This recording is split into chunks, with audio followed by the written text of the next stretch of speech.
Okay, so pastiche in visual art. It could be something like Mona Lisa with a duck face. The Scream by Edvard Munch, but with different characters from Batman in this case. The Great Wave and The Starry Night together. That's one thing you can do, is just combine two famous works. This looks like a student painting of, you can barely see it, but up there, that's Leonardo da Vinci. So she's using a similar style, chiaroscuro and sfumato. The Starry Night by Vincent van Gogh. American Gothic. Grant Wood, I believe. Drawing a blank. I think that's Grant Wood is the artist. Anyway, here's another American Gothic with SpongeBob and Sandy. So you have seen these. You've probably been exposed to a lot of pastiche, but maybe you didn't know it was called pastiche. The Persistence of Memory by Salvador Dali. The Simpsons creator is not making fun of Salvador Dali at all. It's not. He's just paying homage to him. He's celebrating one of Dali's most famous paintings. Heather Galler is an American artist who was inspired by Mexican artists from Oaxaca, which is an area in Mexico right next to Veracruz. They are known for these stylized animals, wood carvings. They're actually three-dimensional. They're sculptures. And then they are painted with repeating patterns and visual rhythms. So she was inspired by these artists and did her own version of it using traditional two-dimensional painting on canvas or on board. George Lucas. Now, the original Star Wars from 1977, I was alive, you were not. George Lucas is an excellent example of pastiche. He studied the universal story, the hero's journey, which was Joseph Campbell, and he was a student. George Lucas was more than anything else a student of classic film and classic mythology. The Akira Kurosawa samurai films, essentially Jedi are space samurai. And some scenes are copied almost identically in the original Star Wars. He also was inspired by 2001: A Space Odyssey, Casablanca, Flash Gordon. Spanish artist Pablo Picasso was influenced by African artists. He flattened the picture plane, as you can see in the African masks from sub-Saharan Africans, and then the North African Egyptians, who were known for something called twisted perspective, which is where you draw the eye from the front, because when I think of an eye, I usually think of it from the front. When I think of a hand or a foot, you can see the foot is from the profile instead of coming straight at you. It's just the way that you normally think of, a hand or a foot. The chest is from the front. The hips are 3/4 view. Okay, that's another example of pastiche.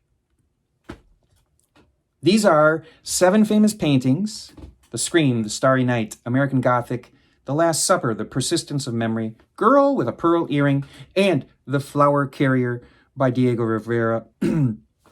Excuse me. You don't have to choose one of those, but I would say those are 7 of the most famous paintings that are often pastiched, if that's a word. So I'm going to show you how to do it with Pixlr.com. However, you could use traditional media. You could draw, maybe like draw some cartoon characters in the same kind of composition. A famous painting. Or you can do it on your Chromebook using Pixlr.com or some other website, but I'm going to show you right now how to do it with All right, now I'm going to create a pastiche using Pixlr.com, Pixlr.com. I'm going to choose I'm going to choose Playful Pixlr X.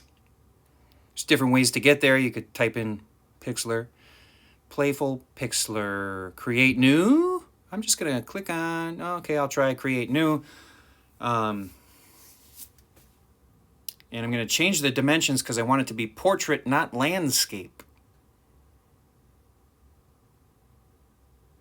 And then I'm going to decide that I didn't want that. That stinks. So I'm just going to click Open Image Photo Library. I just went on Google and found a picture of Mona Lisa. I'm going to replace Mona Lisa's face with my face. So I took a selfie as well. It's quite large, so I have to shrink it down so it's about the same size. And it takes me a while to get it close to the correct size. Now I'm using the scissors tool, and I'm gonna, and it's set to rectangle. I'm just kind of cutting out the background. Then I'm going to choose, and notice if you have it on keep, it's going to keep the area that you select. You need to make sure it's on remove. And then I'm going to use the brush tool, make sure it's on remove. If it's red, it's going to remove. If it's like a yellow, then it's going to keep. And there I go, trying to erase most of my face. Then there are a few other things that I can do to try to get my face closer to the original painting. Now, I am colorblind, so I actually did this before and showed the high school art teacher, and apparently I turned my face green. I can't tell because I was born without one of the photoreceptors. I think that's how it works with color blindness. So I can't see color like a normal person can. Anyway,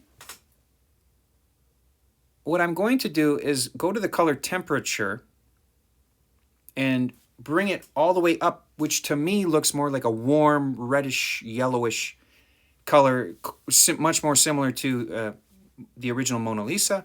So there I go with temperature. Now, if that is way off, if that looks really weird, again, I can't tell. And contrast, I thought maybe bringing contrast and bringing in some more shadows with bringing the level of black up.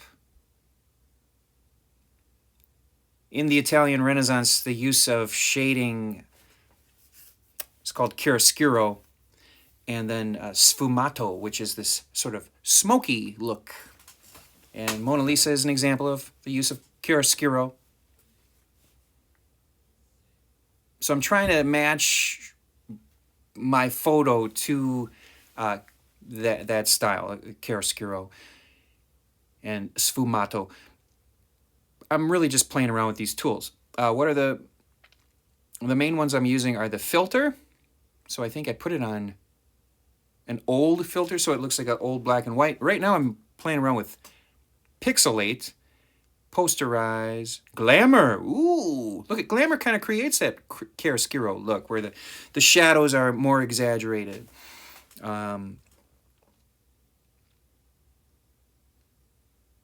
Grain. That's what I think adding more of a grain to the photo gave it this look that is a bit more painterly.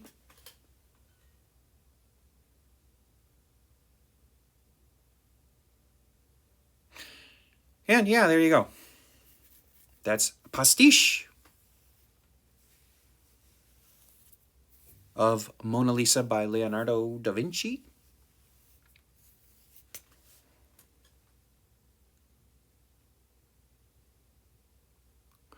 And anyway, I hope you have fun either using Pixlr.com or just pencil and paper, or maybe even any other materials that you can get your hands on. And have a great day.